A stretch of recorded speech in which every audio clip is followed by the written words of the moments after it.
إنك أنت العليم الحكيم رب اشرح لي صدري ويسر لي أمري واحلل عقدة من لساني يفقهوا قولي أما بعد Alhamdulillah ala nikmatil Islam, alhamdulillah ala nikmatil iman, wa kafa bihari ni'mah.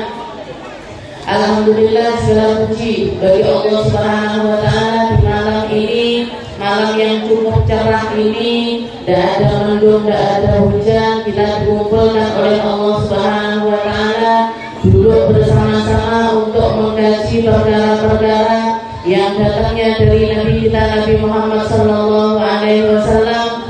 Semoga Allah Subhanahu wa taala senantiasa meridhoi langkah-langkah kita, bawa kita ke tempat-tempat mulia, mempertemukan kita dengan manusia-manusia mulia, membawa kita untuk semakin dekat dan semakin dekat kepada Nabi Muhammad sallallahu alaihi wasallam, dan juga lebih dekat kepada para salihin, orang-orang yang ada di sekitaran Nabi kita Nabi Muhammad sallallahu alaihi wasallam. Semoga kita, anak cucu kita, keluarga kita, teman-teman kita, sahabat-sahabat kita yang kita cintai, semuanya termasuk di dalam golongan orang-orang yang selamat, masuk di dalam golongan orang-orang yang senantiasa mencari ridhonya Allah Subhanahu wa taala.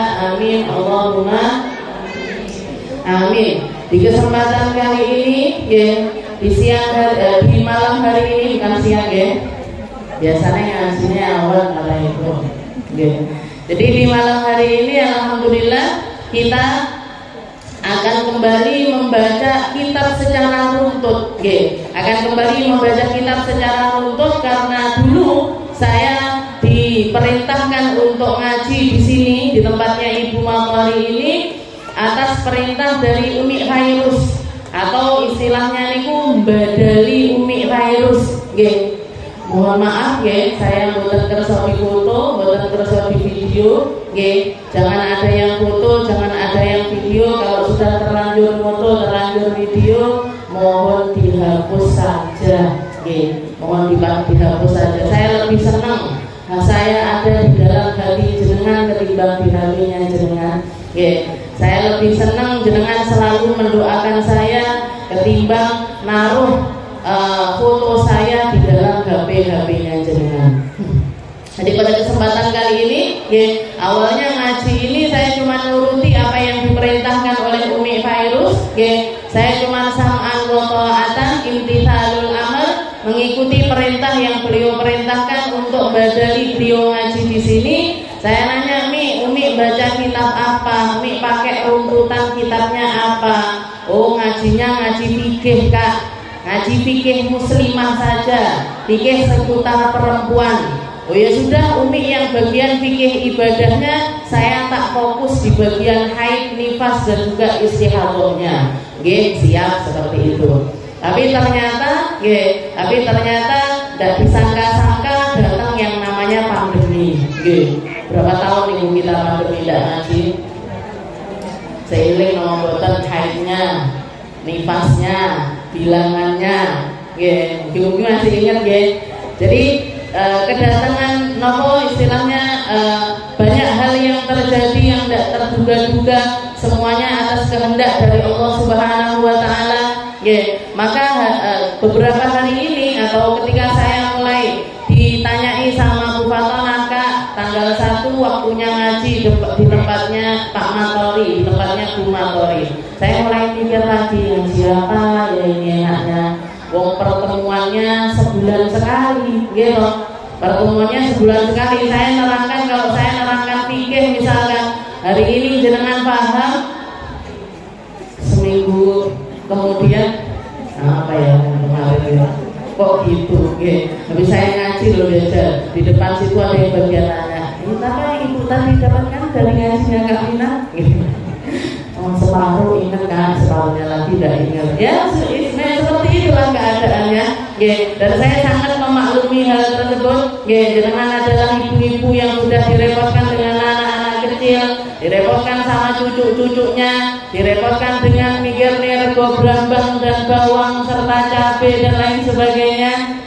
Saya tidak nyalahkan hal-hal yang semacam itu. Jenengan bukan lagi di usia untuk thalabul ilm.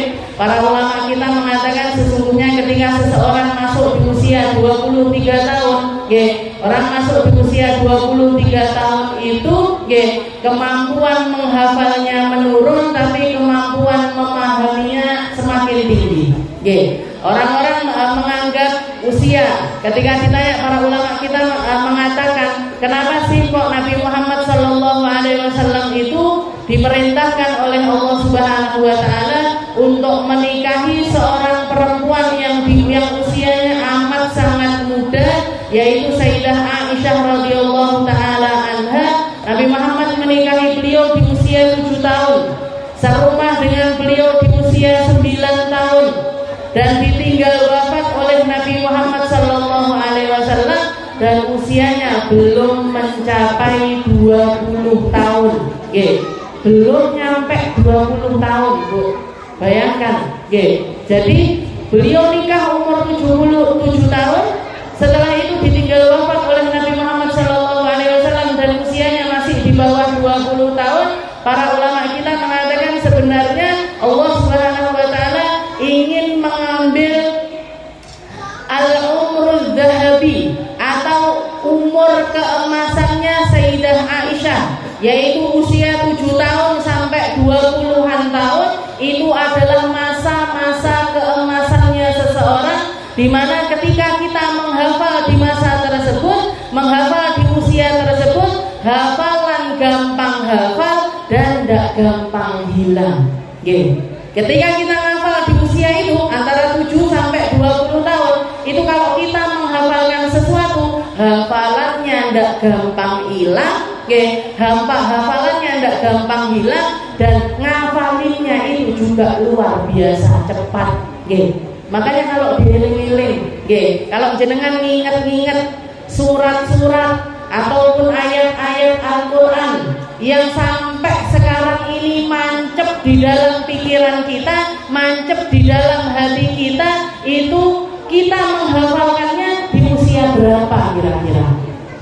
Usianya jenengan PPK, usianya jenengan madrasah dulu, antara SD, SMP, SMA. Jajal sing mulai ngajine bar SMA, baru kenal alif ba ta tha jim ha kha umur 20 tahun, dikongkon ngapalne an-naba amma yatasaalun, berengenge salah, tuwane salah, pendeknya salah, ngapalinnya sulit sekali. Untuk menghafalkannya sulit, dan hafalan setelah dihafal ini tadi gampang banget hilang. Gampang sekali hilang. Ketika kita menghafalkannya di setelah usia 20-an tahun, itu kita ngafal, apa enggak mungkin Kak ngafal? Bisa, mampu. Wong sahabat-sahabatnya Nabi juga semuanya rata-rata baru masuk Islam ataupun menerima agamanya Allah Subhanahu Wa Taala setelah usia-usia tersebut. Ada yang masuk Islam umur 30 tahun, ada yang masuk Islam umur 40 tahun, bahkan ada yang seperti Sayyidina Salman Al-Farisi baru ketemu sama Nabi Muhammad di usia 60 tahunnya beliau. Tapi yang mereka yang masuk Islamnya terlambat, yang masuk Islamnya itu sudah usia, tidak akan bisa menyamai keilmuannya sahabat-sahabat yang masuk Islamnya itu mulai dari kecil-kecil. Seperti halnya Sayyidina Ali bin Abi Thalib. Rasulullah SAW sampai mengatakan, ana madinatul ilm wa aliyun babuha. Saya ini negerinya ilmu, dan kalian tidak akan bisa masuk ke negeri ini kecuali melewati seseorang yang bernama Ali ibnu Abi Thalib. Seorang Ali ibn putra dari Abi Thalib. Umur berapa beliau masuk Islam? Usia berapa beliau masuk Islam? Sebelum beliau balik. Antara usia 7 sampai 9 tahun beliau masuk ke dalam agama Islam. Makanya Sayyidina Ali bin Abi Thalib pernah mengatakan, tidak ada satupun ayat yang turun kepada Nabi Muhammad SAW kecuali saya secara persis kapan turunnya, di mana turunnya, atas dasar apa turunnya, apa hikmah-hikmah yang terkandung di dalamnya, apa pelajaran-pelajaran yang bisa diambil darinya. Saya tahu persis tentang itu semuanya. Jadi matan ayatnya beliau hafal, dan hikmah yang terkandung dari setiap ayat-ayat tersebut beliau pun juga amat sangat mengetahuinya. Di dalam perkataannya beliau yang lain, Sayyidina Ali juga pernah mengatakan, sesungguhnya Al-Quran, seluruh sirnya Al-Quran, seluruh rahasianya Al-Quran itu tercakup di dalam surat Al-Fatihah. Dan dari surat Al-Fatihah ini, sirnya atau rahasia dari surat Al-Fatihah ini terkandung, tercakup di dalam lafaz Bismillahirrahmanirrahim. Terkandung di dalam lafaz Bismillahirrahmanirrahim. Sedangkan rahasianya Bismillahirrahmanirrahim itu ada di dalam lafaz, di dalam huruf ba-nya. Dan rahasia dari ba itu sendiri terkandung di dalam titiknya ba. Makanya kalau orang memahami Al-Fatihah secara keseluruhan, insya Allah dia juga akan memahami Al-Quran secara keseluruhan. Dan Sayyidina Ali bin Abi Thalib mengatakan, kaku misalkan disuruh menuliskan syarahnya, titiknya ba, tak syarahkan, saya tuliskan keterangan-keterangan yang terkait dengan titik tersebut, niscaya karangan-karangan tersebut kalau dinaikkan di atas unta, ini bisa sampai 70 unta yang mengangkatnya, bahkan lebih daripada itu. Ini syarahnya titiknya ba tok. Jangan kira-kira nyarahkan baknya, bah titik, disuruh nyarahkan, disuruh nerangin, disuruh ngasih tahu informasi tentang bak tersebut. Apa ya bak itu? Ya huruf kedua di dalam huruf hijaiyah, beralif bak. Habis itu apa lagi bu? Bak apa ya kira-kira? Blank sambungan. Baru satu kata kita sudah blank. Sayyidina Ali bin Abi Thalib untuk menerangkannya bisa sampai karangannya itu dimuat oleh 70 ekor unta. Itu Sayyidina Ali. Jadi tidak bisa sama. Makanya baik Sayyidina Abu Bakar maupun Sayyidina Umar bin Khattab, di masa kekhalifahannya mereka berdua, di masa kekhalifahannya baik Sayyidina Abu Bakar ataupun Sayyidina Umar, mereka berdua selalu menjadikan Ali bin Abi Thalib sebagai menteri utamanya atau penasehat utama mereka. Sayyidina Umar bin Khattab pernah mengatakan, laula Ali lahalaka Umar, kalau bukan karena adanya Sayyidina Ali, wes Umar ini pasti sudah binasa, tidak karu-karuan. Pasti sudah salah di dalam berbagai macam hukum, pasti sudah melakukan berbagai macam kesalahan di dalam mengayomi umat ini untuk fatwa-fatwa ataupun kesepakatan yang terjadi di masa beliau. Oleh karena itu, karena saya istilahnya menganggap bahwasanya jarak antara kajian kita yang dulu dengan kajian kita yang sekarang ini sudah terlampau jauh, maka saya ingin memulainya dari awal lagi. Saya mau ngambil salah satu kitab, tidak besar, satu kitab kecil yang mungkin ibu-ibu semuanya juga sudah tidak asing lagi dengan bacaan tersebut, yaitu syarahnya Nadham Aqidatul Awam. Aqidatul Awam. Pernah dengar Bu Aqidatul Awam? Engkang pripun niku? Sing ndi ya, Pak? Aqidatul Awam. Aqidatul Awam napa sering kan dengar gitu. Ini nadumnya mulai dari anak-anak kecil biasanya sudah dibacakan, sudah dihafalkan, mulai kita lantunkan, mulai dari zaman nenek-nenek kita, kakek-kakek kita, mungkin bahkan buyut-buyut kita. Ini nadum yang diajarkan turun-temurun oleh ulama-ulama kita, yang jadi bacaan baik secara rutin atau dibaca istilahnya di dalam amaliyah biasanya dibacakan dulu. Kayak di kampung saya itu ada yang namanya rutin rutinan burdah. Sebelum baca burdah yang dibaca Aqidatul Awam dulu. Nggih, nazomnya enggak banyak. Nggih, sekitar 60 sampai 70-an nazom saja. Nggih, gampang dihafalnya, gampang dititeninya, dan kebanyakan dari jenengan ngalami madrasah, sekolah MI ataupun sekolah-sekolah Islami, insya Allah hafal nazom ini. Cuman kadang-kadang lek umur 20-an segede ya Aqidatul Awam ini. Ya, saya bacakan sedikit ya.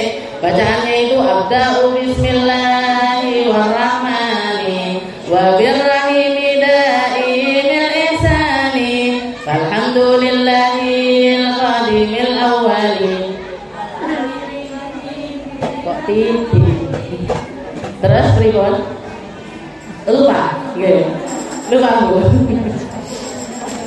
Ini insya Allah kita nanti akan saya terangkan, mulai dari awal sampai semoga bisa menghatamkannya, semoga bisa sampai akhir dari syarah kitab Aqidatul Awam ini. Jadi saya akan nerangkan tentang mandumah Aqidatul Awam ta'lif al-Allamah Sayyid Ahmad Al-Marzuki Al-Maliki Al-Makki wa ma'aha Jala'ul Afham Syarhu Aqidatul Awam. Jadi nazom yang kita bahas adalah nazom Aqidatul Awam, karya dari Sayyid Ahmad Al-Marzuki Al-Maliki Al-Makki. Jadi beliau adalah seorang ulama yang tersohor di zamannya beliau. Beliau tinggal di negeri Makkah, dan beliau menganut madhabnya tidak semadhab dengan kita, tapi madhabnya beliau adalah madhab Malikiyah. Kalau jenengan madhabnya nopo? Syafi'iyah. Sedangkan Imam Sayyid Al-Marzuki ini beliau bermadhab dengan madhabnya Al-Malikiyah, tapi masih di dalam kategori Ahlus Sunnah wal Jamaah.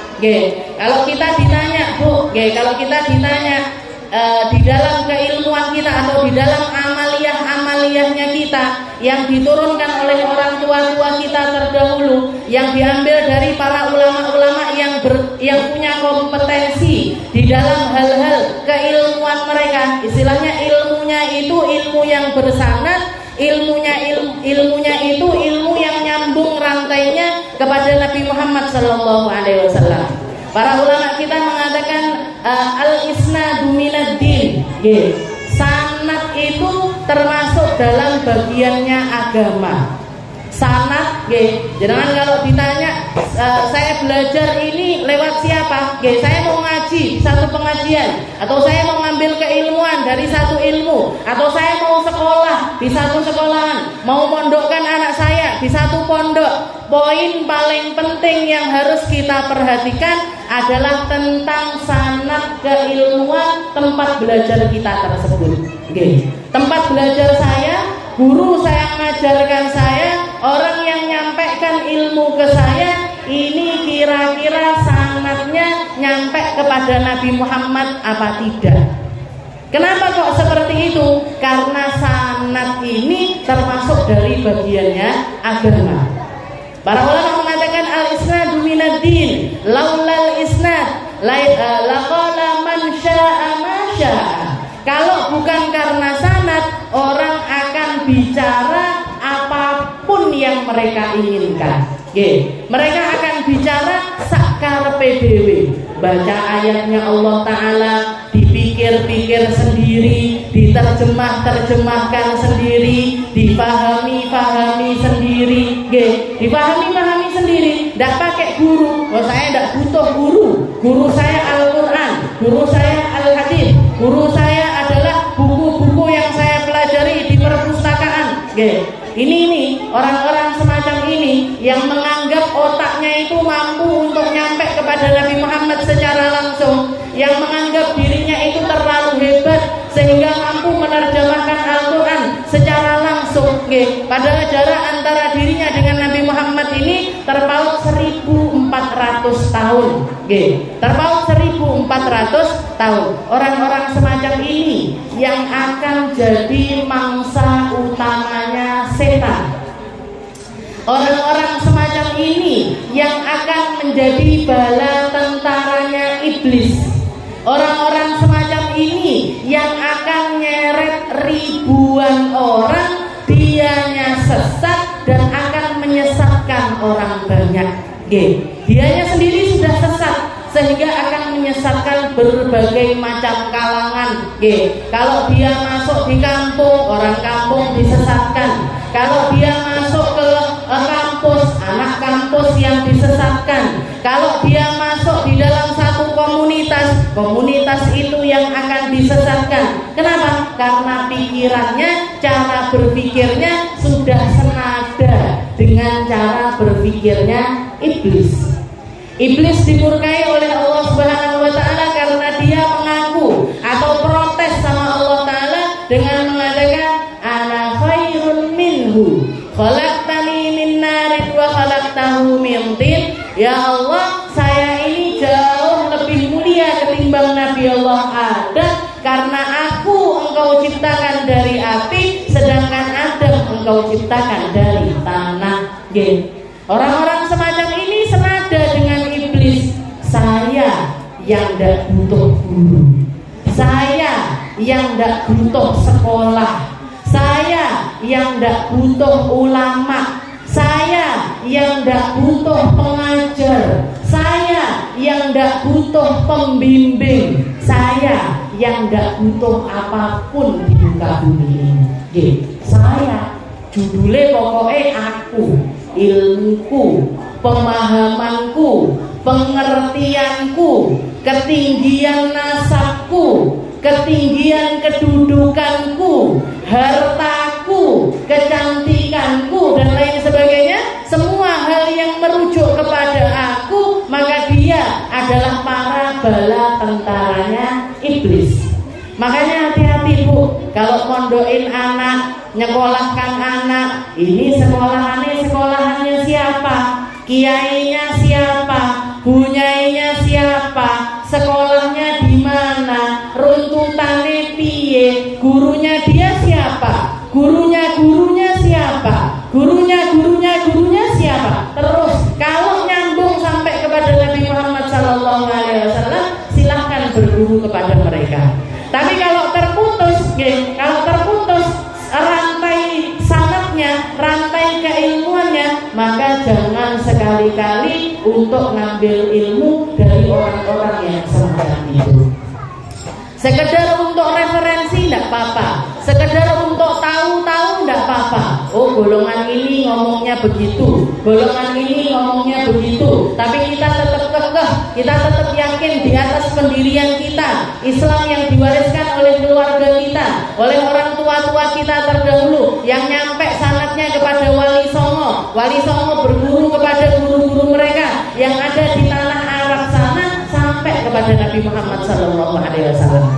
Ciri-cirinya gampang Bu. Kalau jenengan mau tahu, saya ini ahlus sunnah wal jamaah. Saya ini adalah ahlus sunnah wal jamaah. Apa ciri-cirinya kalau saya ini ahlus sunnah yang benar? Kalau saya ini ahlus sunnah yang lurus ini, yang lurus itu ciri-cirinya apa? Kita cinta kepada keluarganya Nabi, kita juga cinta kepada para sahabat-sahabatnya Nabi. Makanya kalau kita sholawat, bukan cukup sampai Allahumma sholli ala sayyidina Muhammadin. Tidak cukup sampai situ. Jangan teruskan, gitu. Diteruskannya gimana? Wa ala alihi wa sahbihi wa sallam. Allahumma sholli ala sayyidina Muhammadin wa ala alihi, keluarganya Nabi, wa sahbihi, serta kerabatnya, serta sahabatnya Nabi. Jadi ketika kita sholawat, kita mengatakan ya Allah, sholawat salam sejahtera atasmu wahai Nabi, beserta seluruh keluarga wahai Nabi, juga beserta seluruh sahabat-sahabatmu. Jadi tidak oleng sana, juga tidak oleng sini, tidak oleng ke kanan yang cuma mengatakan saya cinta sama keluarganya Nabi tapi benci sama sahabatnya. nyaci maki Sayyidina Abu Bakar, nyaci maki Sayyidina Umar, nyaci maki Sayyidina Abu Hurairah, nyaci maki Sayyidah Aisyah radhiyallahu taala anha, nyaci maki para sahabat-sahabatnya Nabi. Dianggap semua sahabatnya Nabi ini setelah wafatnya Nabi pada murtad semuanya, pada keluar dari agamanya Allah Subhanahu wa taala. Hasya wa kalla. Ini jauh dari akidah kita, ini jauh dari keyakinannya kita. Kita cinta sama keluarganya Nabi. Kenapa? Karena Nabi Muhammad SAW memerintahkan hal tersebut. Di dalam salah satu hadis Nabi Muhammad SAW mengatakan, "Ahibbullah lima yaghdukum bihi min ni'mah, wa ahibbuni li hubbillah, wa ahibbu ahla baiti li hubbi." Katanya Nabi, kalian itu ahibbullah. Kita semuanya ini punya porsi, punya porsi kewajiban untuk cinta kepada Allah Subhanahu wa taala. Jenengan cinta napa mboten sama Allah taala? Tresno napa mboten kalian Allah Subhanahu wa taala? Cinta. Kenapa kok kita cinta? Dikasih tahu sama Nabi Muhammad alasannya. Ahibbullah lima yaghdukum bihi min ni'mah. Cintailah Allah Ta'ala karena semua hal yang engkau nikmati sekarang, semua hal yang menjadi jalan hidupmu sekarang, semua yang menjadi catatan sejarah di dalam hidupmu, semuanya adalah berkat karunia dari Allah Subhanahu wa taala. Sehatnya jenengan dari Allah, rezekinya jenengan dari Allah, pikiran jernihnya jenengan dari Allah, orang tuanya jenengan dari Allah, anak-anaknya jenengan dari Allah, semuanya, semua hal yang ada pada diri kita, semuanya adalah bukti kecintaannya Allah Ta'ala kepada kita. Dan Allah Ta'ala tidak pernah pilih-pilih. Orang kalau maksiat, jatah oksigennya tak tarik separuh, boten dia. Orang kafir yo panggah iso nafas, orang muslim juga tetap bisa bernafas. Orang non muslim bisa kaya, orang muslim juga bisa kaya. Orang non muslim bisa punya jabatan, orang non muslim juga bisa punya jabatan secara setara. Kalau tentang masalah duniawi, Allah Ta'ala memberikan kepada yang ini dengan yang ini porsinya sama, tidak dibeda-bedakan sama Allah Ta'ala. Makanya Nabi Muhammad mengatakan, ahibbullah lima yaghdukum bihi min ni'mah. Cintailah Allah atas dasar segala macam karunia yang telah Allah Ta'ala gelontorkan kepada kita, yang telah Allah Ta'ala berikan secara cuma-cuma kepada kita. Setelah itu Nabi Muhammad mengatakan, wa ahibbuni li hubbillah. Dan kalau kamu mau dapat cinta balik dari Allah Ta'ala, kalau kamu mau dicintai balik oleh Allah Subhanahu wa Ta'ala, karena semua yang bertepuk sebelah tangan itu tidak enak, Bu. Kita cinta, si dia tidak cinta. Enak apa enggak? Jenengannya perhatian, si dianya tidak perhatian. Enak apa enggak? Jenengan luar biasa sayangnya kepada anak-anaknya jenengan, tahu-tahu anaknya jenengan nyentak jenengan, lara apa mboten dia itu? Sakit. Jadi paling enak itu kalau kita cinta, suami kita balik cinta. Kalau kita cinta sama anak-anak balik hormat sama kita. Kita senang bertetangga, sayang sama tetangga-tetangga kita, mereka juga balik membaiki kita. Ini yang paling nikmat. Makanya Nabi Muhammad mengatakan, wa ahibbuni li hubbillah. Kalau kamu pengen balik dicintai oleh Allah Subhanahu wa Ta'ala, maka silahkan cintai aku. Syaratnya untuk dapat cintanya Allah Ta'ala adalah dengan kita mencintai Nabi Muhammad SAW. Nanam rindu di dalam hati, nanam kangen di dalam hati, baca sholawat biar didekatkan sama Nabi, nyontoh akhlaknya Nabi biar hidup selamat dunia sampai akhiratnya, ngikuti doa-doanya Nabi, sholat dengan caranya Nabi,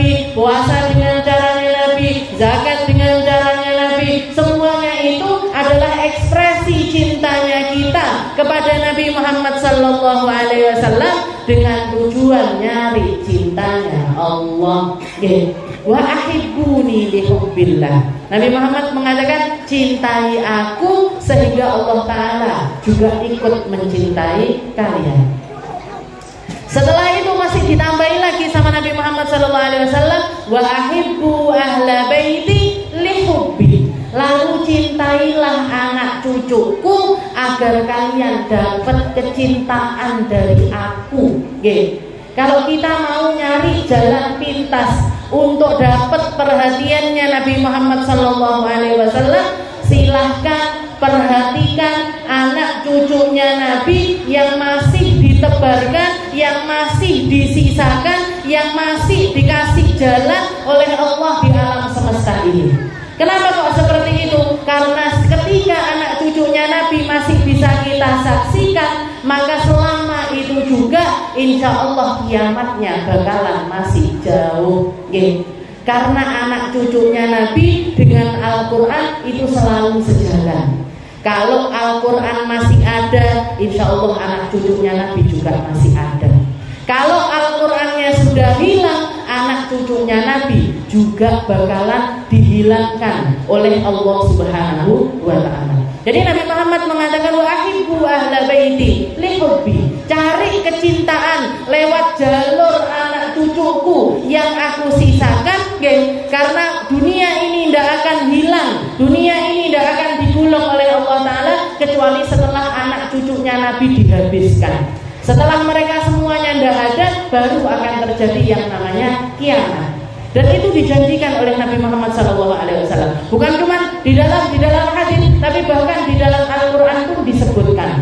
Allah Subhanahu Wa Taala mengatakan, Inna a'tayna kal kautsar, fasalli li rabbika wanhar, inna syani'aka huwal abtar. Sing banter cak cilik-cilik.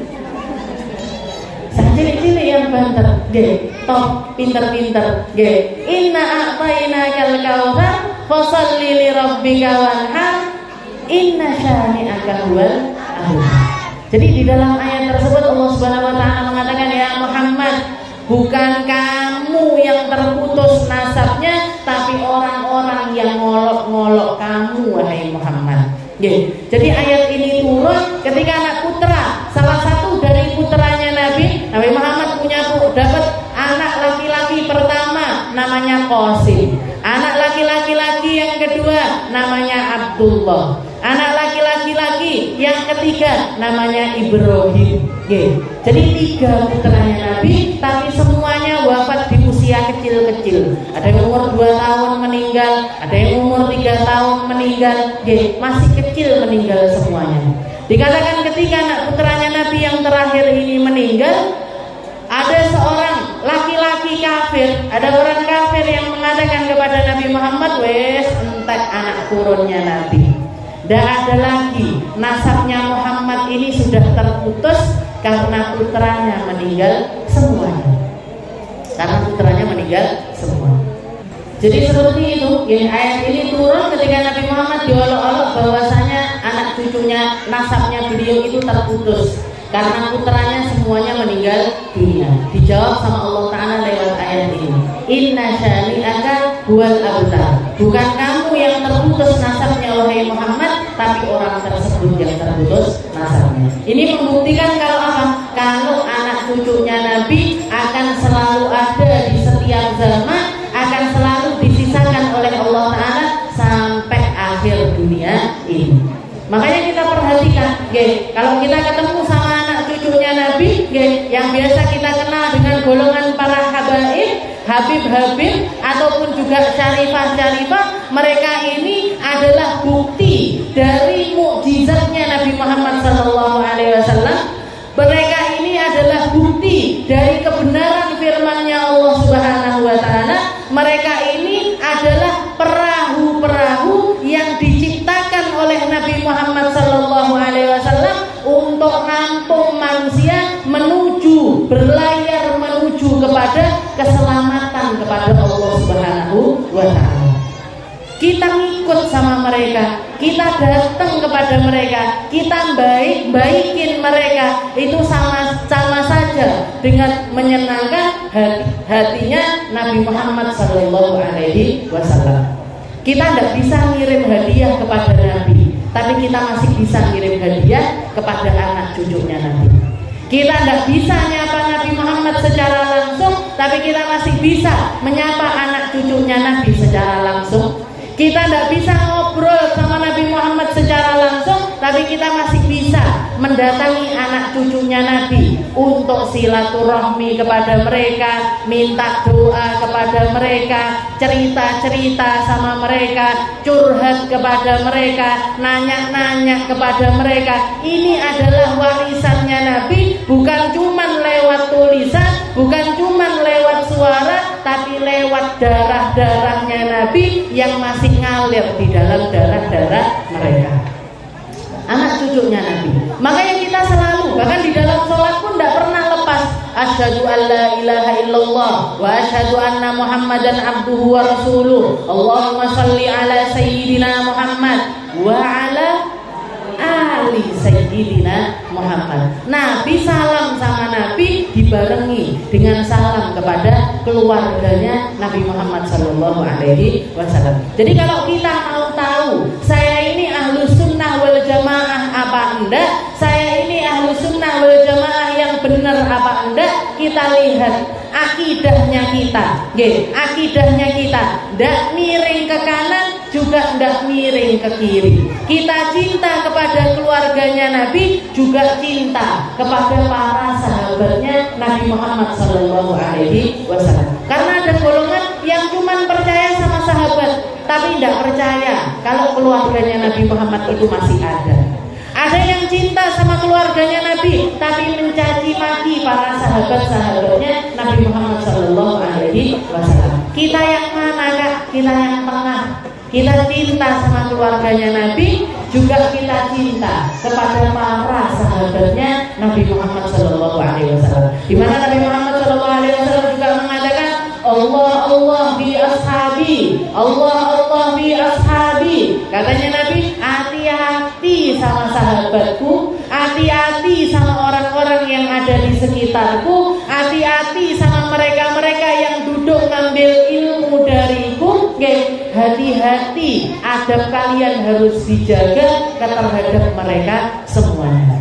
Di dalam hadis yang lain Rasulullah juga mengatakan ashabi kan nujum bi ayyihim muqtadaitum ihtadaitum. Katanya Nabi, para sahabatku itu laksana bintang-bintang yang ada di atas langit sana.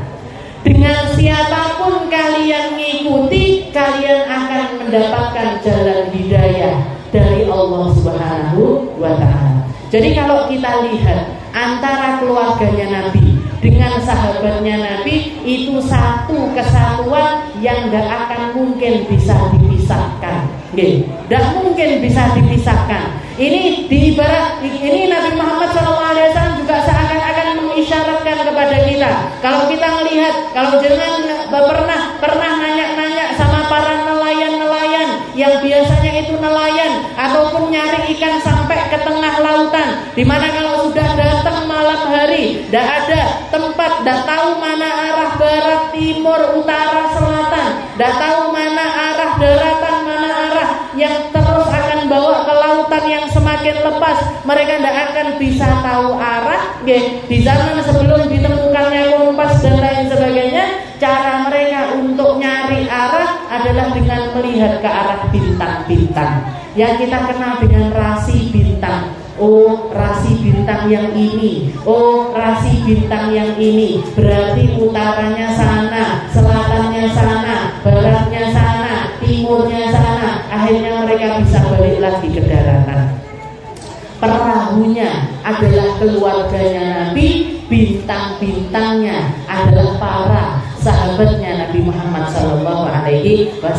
Ini dua hal ini yang akan menyampaikan kita kepada Rasulullah SAW. Jadi kalau ditanya, kamu ini ahlus sunnah wal jamaah apa bukan? Ahlus sunnah wal jamaah. Kenapa? Apa harus ahlus sunnah wal jamaah? Kak, iya. Kita beragama, kalau kalau bukan ahlu sunnah wal jamaah, tidak akan diterima oleh Allah Subhanahu wa Ta'ala. Nabi Muhammad SAW mengatakan nanti di akhir zaman Islam ini akan terpecah-pecah. Ada golongan A, ada golongan B, ada golongan C, ada golongan orang-orang, kelompok-kelompok, semuanya ngaku benar. Semuanya ngaku benar. Katanya Nabi Muhammad bahkan sampai terbagi-bagi sampai ke 70 bagian. Sampai ada 70 macam modelnya Islam. Katanya Nabi Muhammad, kulluhum finnar. Semuanya sesat.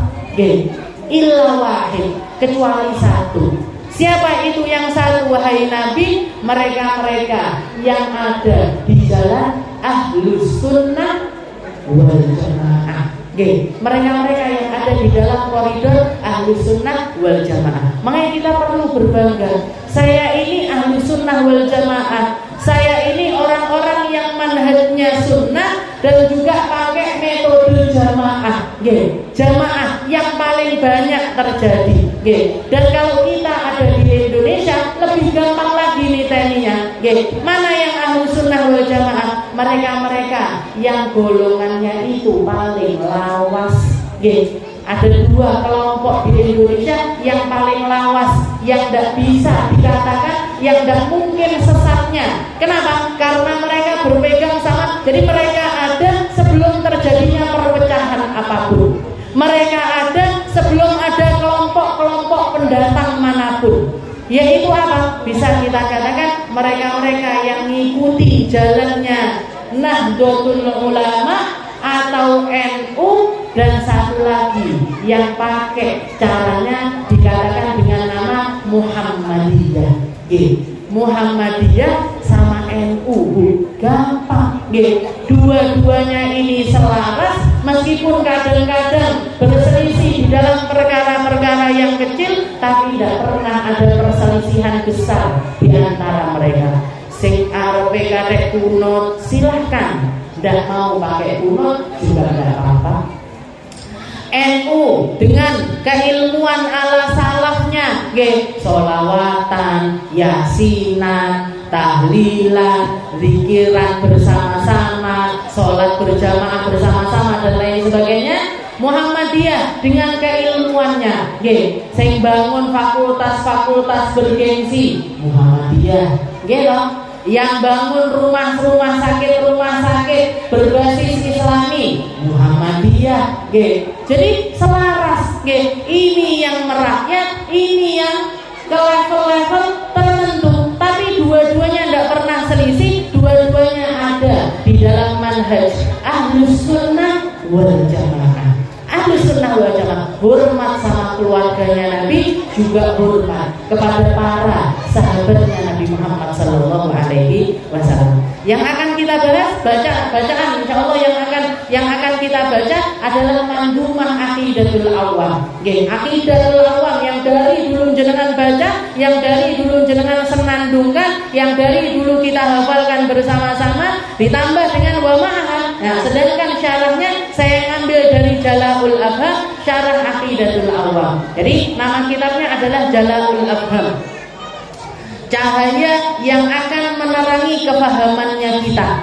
Cahaya yang akan menerangi kefahamannya kita diambil dari Durusun Mustafadah min Syarah As-Sayyid Muhammad bin Ali bin Abbas Al-Maliki Al-Makki Al-Hasani. Diambil dari syarahnya seorang ulama terkemuka yang ada di Mekah sana, yang kita kenal dengan Abuya As-Sayyid Muhammad bin Ali bin Abbas Al-Maliki Al-Hasani. Madhabnya juga Al-Maliki. Kita tabarukan dengan beberapa bait yang beliau bacakan. Beliau bacakan di dalam nazam ini. Yang bisa ikuti saya, jenengan ikuti. Kita baca sekitar 10 nazam dulu. Untuk merefresh. Buat apa? Refresh itu. Buat mengembalikan ingatan kita kepada nazam-nazam tersebut. Dan istilahnya ini saran dari saya, setidaknya setiap kali majelis ini digelar, jenengan ini tim hadrohnya bacakan nazam ini dari awal sampai akhir, biar ibu-ibu juga balik lagi ingatannya. Oke, kita baca ya 10 nadom. Yang pertama dimulai dengan Bismillahirrahmanirrahim.